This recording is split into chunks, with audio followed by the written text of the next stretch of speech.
Pardi police स्टेशनमध्ये जो भांडेवाडी भाग येतो, भांडेवाडी एरियामध्ये दिनांक 11/2/2025 रोजी 9:30ची घटना आहे.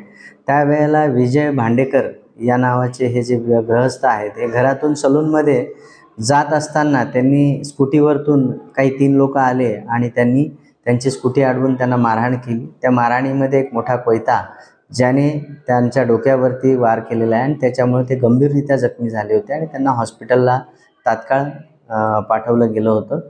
तिथले जे साक्षीदार आहेत आणि तिथे जे मिळालेलं फुटेज आहे यांच्यावरून आपण जे आरोपी जे मारणारे होते यांचा शोध घेत होतो.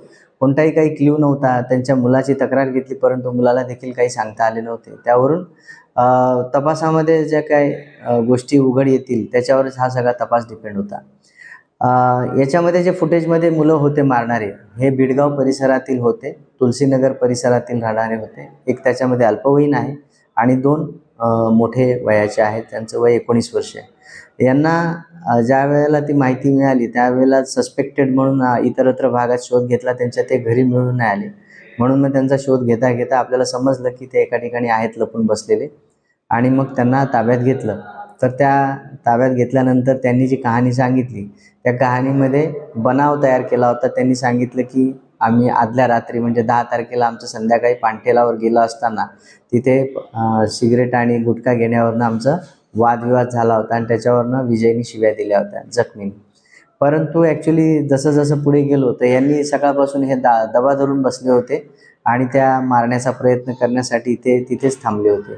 ज्या वेळेला याच्या अगोदरचंही फुटेज आम्ही चेक केलं त्यावेळेला ते 2-4 वेळा तिथे भेटलेले आपल्याला कॅमेरामध्ये आढळून आलेले आहेत. याच्यावरनं थोडा वेगळा संशय आला आणि यांचा जी बनवलेली जी कहाणी होती ती सरासर चुकीची वाटत होती.